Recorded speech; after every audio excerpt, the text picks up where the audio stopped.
हमारे भी तो रशिया के साथ ताल्लुकात अच्छे थे, तो इस तरह की फेवर्स हमें क्यों नहीं, हमें प्लेंटी और उनको फेवर्स, मतलब इस उनको बिल्कुल फ्री में पैसे दिए जा रहे हैं, क्या कहेंगे? देखिए, उनकी शुरू से ही पॉलिसी जो है ना वो आज़ाद थी, तो उनको ज़ाहिर बात है जो एक मुल्क अपनी फॉरेन पॉलिसी आज़ाद रखता है तो उनको लेवर करने के लिए आपको पैसे वगैरह देने पड़ते हैं, लेकिन जो हम तो ऑलरेडी उनसे लोन्स लेते हैं। डॉलर जो है वो तो 200 रुपए पे पहुंच गया। $1 पाकिस्तान में अभी 200 रुपए का मिल रहा है।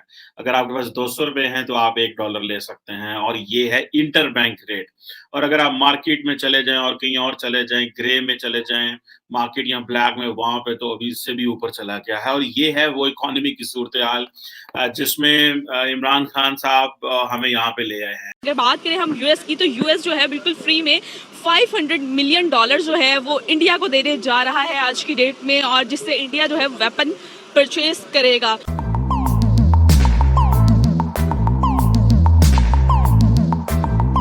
पूरी आखिर में सबसे बड़ा जो बात है कि आप एटॉमिक पावर हैं और आप एक पूरे रीजन के लिए ट्रबल कर सकते हैं, बल्कि ट्रबल बन चुके हैं आप उस पूरे रीजन के लिए। हिस्टोरिकली हमारे रशिया से कुछ ज़्यादा अच्छे ताल्लुकात नहीं रहे हैं, इंडिया के हिस्टोरिकली अच्छे ताल्लुकात रहे, तो उनको लाने के लिए उनको ज़्यादा मेहनत करनी पड़ेगी। मैं इस पर यही कहूँगा, जो यूएस ये एड देने जा रहा है वो इसी वजह से है कि जो इंडिया की ट्रेड चल रही है रशिया के साथ वो उसको ख़त्म कर सके, और जो वेपन्स वो रशिया से लेता था वो रशिया से लेने की बजाय अमेरिका से ले। और जिसे आप कह लें कि ये अरबों डॉलर के कर्जे भी पाकिस्तान के ऊपर और बन गए। हम ये कर्जे कहाँ से देंगे? आप देख रहे हैं कि ये जो चीजें हैं ये किस तरह पाकिस्तान मैनेज कर सकता है कि हम हर रोज हमारे ऊपर कर्जे भी चढ़ेंगे। और मजे की बात है कि गवर्नमेंट ने जो है वो जो नॉन एसेंशियल आइटम्स हैं उनके ऊपर पाबंदी लगा दी है। रुपए की तो कोई कदर ही नहीं रही, कोई हैसियत ही नहीं है, कोई पहचानता ही नहीं है उसे। हर आदमी डॉलर डॉलर करता है, डॉलर डॉलर। और रुपए की इतनी बेकदरी हो जाने के बाद, डबल सेंचुरी बन जाने के बाद, अब पता नहीं रुपए का बनेगा क्या। पाकिस्तानी मईशत का बेड़ा गर्क हो जाएगा। नाजरीन, मैं आपको बता रहा हूँ, $500 मिलियन इंडिया के लिए कुछ भी नहीं है। 500 यूएस दे रहा है इंडिया को, कोई मसला नहीं है, क्योंकि इंडिया का अपना जो ईयरली बजट है, जो वेपन्स परचेज या फिर जो उनको आर्मी का बजट है वो $100 बिलियन है, जो कि कितने बन जाएंगे? $100 बिलियन के अंदर आप ठीक 100 लगाएंगे तब मिलियन बनेंगे, तो ये 10,000 मिलियन बनते हैं जो कि उनका ईयरली बजट है। उसमें 500 नथिंग। कभी भी जो लड़ाइयां करते हैं गरीब मुल्क करते हैं, गरीब लोग करते हैं।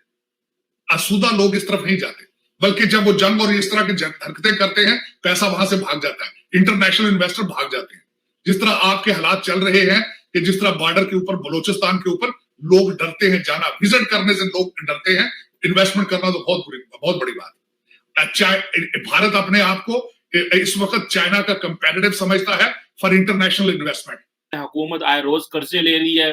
पॉलिटिकल एक्टिविटी ये है कि इमरान खान साहब ने फैसला कर लिया है कि मैंने लोगों को अवेयर करना है, मैंने जलसे करने हैं, जुलूस करने हैं, मैंने पाकिस्तान बंद कर देना है। और इस पे जाहिर बात है जो है वो एस्टैब्लिशमेंट परेशान है, क्योंकि एस्टैब्लिशमेंट बाजी में वो वक्त था जब इमरान खान साहब को पावर में लाने में उनका बड़ा इंपॉर्टेंट रोल रहा है, जो कि मैं समझता हूँ कि बड़ी एक जाहिर बात है एक अनफॉर्चुनेट सी सिचुएशन रही है। अभी क्योंकि इमरान खान साहब का सोशल मीडिया पे कंट्रोल और उनके फॉलोअर्स का, व्यूअर्स का सोशल मीडिया पे इतना ज्यादा कंट्रोल है, इस वक्त पब्लिक ओपिनियन इमरान खान साहब बनाते हैं। इस वक्त पाकिस्तान की किसी सियासी जमात के पास किसी किस्म का कोई रोल नहीं है। जो नैरेटिव इमरान खान साहब बनाएंगे वही नैरेटिव मार्केट में चलेगा। नहीं, लेकिन क्या ऐसी सूरत के अंदर पाकिस्तान को 90s के दौर की तरफ वापस जाना चाहिए? क्योंकि तब की ही हालात थे, तभी की हरकतें थी जिसकी वजह से एफएटीएफ में हम आज तक फंसे हुए हैं। एक्चुअली तो हम टीवी पे नहीं बता सकते ये बात, लेकिन पाकिस्तान के अंदर ये हरकतें बहुत ज्यादा हुई हैं। अवाम को तो हम बेवकूफ बनाते हैं कि हम बड़े मासूम हैं, हम बच्चे हैं, हमें कुछ पता नहीं है, लेकिन आपको पता है कि बहुत सारे नाजायज काम जो है वो पाकिस्तान के जरिए चैनलाइज किए जा रहे थे। तो क्या पाकिस्तान को वापस 90s के उस दौर में जाना चाहिए? नहीं सर, बिल्कुल भी नहीं जाना चाहिए। ये तो ऐसा है जैसे हम 2 सदी पीछे चले जाएंगे, क्योंकि इस 2-3 दिहाइयों में जो फर्क आया है टेक्नोलॉजी का, कवानीन का, वो सदियों का फर्क आया है।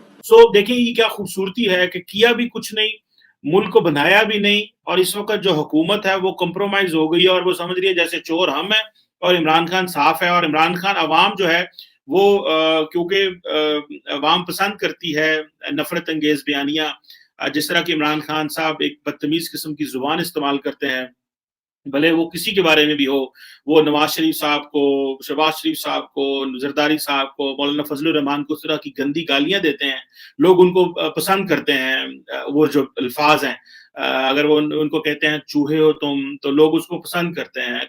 पेशावर वाले हमारे जो लीडर हैं वो अफगानिस्तान गए थे, वहां से 30 मई तक की जंगबंदी की खबर लेकर आए हैं। 10वां बयान ये है कि 3 जवान शहीद हुए हैं और हम उस जंगबंदी के रिटर्न में तावान दे रहे हैं। आपको यहाँ हमारी कौम को ये नहीं पता कि जब भी आप तालिबान के साथ या इन वजीरिस्तान या जब आप इनसे डील करते हैं तो आप उनको ताइवान देते हैं, कैश देते हैं या असलहा देते हैं। पहले अब असलहा तो खैर अमेरिकन को बहुत दे गए हैं, अब आप उनको डॉलर देते हो। ये 10 खबरें, ये पाकिस्तान के खतरात। लेकिन मैं बताना चाहता हूँ कि कौम किधर है। कौम आमर लियाकत की तीसरी बीवी से पूछ रही है कि मर्दाना कमजोरी थी या नहीं थी। ये स्टेट ऑफ माइंड है। शीरी मजारी अल ऐलान जो है आपको न्यूट्रल्स कह के सुबह शाम आपको जूते मार रही है आपकी कौम को, और उसकी कोई पकड़ नहीं। उनके पास लाइसेंस है और एक वाहिद पार्टी मैं समझता हूं 74 साल में जिनके पास लाइसेंस है, जिसके मर्जी कपड़े उतार दें, चाहे वो अदलिया हो, चाहे एस्टेब्लिशमेंट हो, चाहे वो सियासतदान हो, लेकिन वो हर किसी ग्रुप में नहीं आते। तो इन सर्कमस्टांसेस में मेरा ये क्वेश्चन है, आज मई 18, 2022 आपका वजीर आजम कौन है? आपके डिसीजन कहां हो रहे हैं? आपके एस्टेब्लिशमेंट को लीड कौन कर रहा है?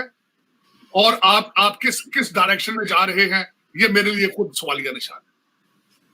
सर बिल्कुल आप सही कह रहे हैं, लेकिन मुल्क को चला तो फिलहाल फौज ही रही है, एस्टेब्लिशमेंट ही चला रही है, लेकिन बाजवा साहब के रिजाइन की बातें भी चल रही हैं। वो कहां तक? देखिए वो बातें वो हो रही हैं, लेकिन चलाने वाले अगर होते, इस वक्त आप स्टेट ऑफ पाकिस्तान जो है अंडर क्राइसिस है, आपके सिस्टम्स अंडर क्राइसिस हैं, आपकी अदलिया मौजूद नहीं है, आपका ईवान मौजूद नहीं है, नैब के चीफ का मियाद मुद्दत पूरी होने वाली है, आपके पास अपोजिशन नहीं है जो असूली तौर पर उनको नया अपॉइंट किया जा सके। आपके पास अबूरी वजीर आजम जो आए हैं वो किसी और इंस्टीट्यूशन, मुझे ये भी नहीं पता कि वो आइदर अमेरिकन सिटीजन है या उनके पास ग्रीन कार्ड है। जिस तरह मोइन कुरैशी साहब आए थे वो लैंड कर चुके हैं, लेकिन ये पाकिस्तान है, ये क्या है? ये कंट्री है या बकरियां हैं, ऊंट है, ये क्या है? ये कि एक फॉरेन कंट्री का सिटीजन वो लैंड करके अब आपका अबूरी वजीर आजम बनने लगा है, और आपके इस वक्त आपको पता नहीं है, हर चैनल पे जाए तो वो कहते हैं अगले 48 घंटे, अगले 38 घंटे, अगले 40 घंटे। ये घंटों मिनटों पे कंट्री कभी चले हैं? मुझे ये बताएं। और फिर वो ऐसा मुल्क जो है जो कि अटामिक पावर है। ये सारे मेरे 10 क्वेश्चंस आप देख लें, और उसके बाद मुझे आखिर में सबसे बड़ा जो बात है कि आप अटामिक पावर हैं और आप एक पूरे रीजन के लिए ट्रबल कर सकते हैं, बल्कि ट्रबल बन चुके हैं आप उस पूरे रीजन के लिए। वो आपसे जंग नहीं चाहते, क्योंकि दे आर वे अबव इस मैटर पे। अगर जंग में जाएंगे, हमेशा मैं एक छोटा सा आपको बताना चाहूंगा, कभी भी जो लड़ाइयां करते हैं गरीब मुल्क करते हैं, गरीब लोग करते हैं। आसूदा लोग इस तरफ नहीं जाते, बल्कि जब वो जंग और इस तरह की हरकतें करते हैं, पैसा वहां से भाग जाता है, इंटरनेशनल इन्वेस्टर भाग जाते हैं। जिस तरह आपके हालात चल रहे हैं कि जिस तरह बॉर्डर के ऊपर, बलोचिस्तान के ऊपर लोग डरते हैं जाना, विजिट करने से लोग डरते हैं, इन्वेस्टमेंट करना तो बहुत बड़ी बात है। भारत अपने आप को इस वक्त चाइना का कंपेटिटिव समझता है फॉर इंटरनेशनल इन्वेस्टमेंट, और लोग इस वक्त चाइना से पैसा निकाल के भारत में लगा रहे हैं, इंटरनेशनल इन्वेस्टर्स। इन सर्कमस्टांसेस में वो they cannot afford to have a trouble on the border, they cannot start anything against you. वो नहीं चाहते। ये मेरी पर्सनल ओपिनियन है as a political scientist sitting in Washington DC. इसको गलत रंग दे लें, कोई डिफाइन कर लें, I can go into the debate of it. The stronger economies on the planet, they are not in a favor of fighting or starting trouble somewhere. You are absolutely right. Especially on the borders. आप छोटे से मोहल्ले में भी लेके जाएंगे, हमेशा भूखे लोग लड़ते देखेंगे, अमीर आदमी कभी नहीं लड़ेगा। तो वो क्यों लड़ेंगे आपसे? एग्जैक्टली अच्छा साजिद तार साहब, हमने ये जो भी आपने दहशतगर्दी की बात की, तो एक सीज फायर हुआ है। हमारे जनरल फैज हमीद साहब वहां पे पहुंचे हुए, काबुल में उन्होंने जो डायलॉग किया है टीटीपी से, 31 मई तक मेरा ख्याल है, शायद 30 मई तक कोई इस तरह का आई खबर के। तो क्या अब समझते हैं आपके मान जाएंगे, तालिबान को समझ आ जाएगी और हालात बेहतर होंगे दहशतगर्दी के हवाले से? दहशतगर्दी पैसे देकर आए हैं उनको, जब आप तावान देंगे तो फिर जाहिर है वो उनको चाहिए। मैं अफगानिस्तान की हिस्ट्री के बारे में बता दूं बड़े बावसूख नजराए से। आपने जब भी उनके साथ कुछ चीज नेगोशिएट की है, सिर्फ दो चीजें वो चाहते थे, या असला चाहते थे वो या पैसा। असला अमेरिकन बहुत ज्यादा छोड़ के आए हैं, अब आपसे वो लेते हैं सिर्फ डॉलर। आप पैसे दे देकर, आप मेरी इंफॉर्मेशन के हिसाब से एयरफोर्स ने अगले दिन जो अटैक किया वहां पे जो बंदे मारे उसका भी तावान दिया आपने। तो आप जब तावान पैसे दे के जंगबंदी करा लेते हैं, लफ्ज जंगबंदी को तो पहले डिफाइन करें। जंगबंदी का मतलब है कि यू आर इन हालते जंग में आप उनके साथ। आपके 3 बंदे वजीरिस्तान में आपके शहीद हुए अगले दिन, 2 सिख मारे गए दिन दिहाड़े पेशावर में।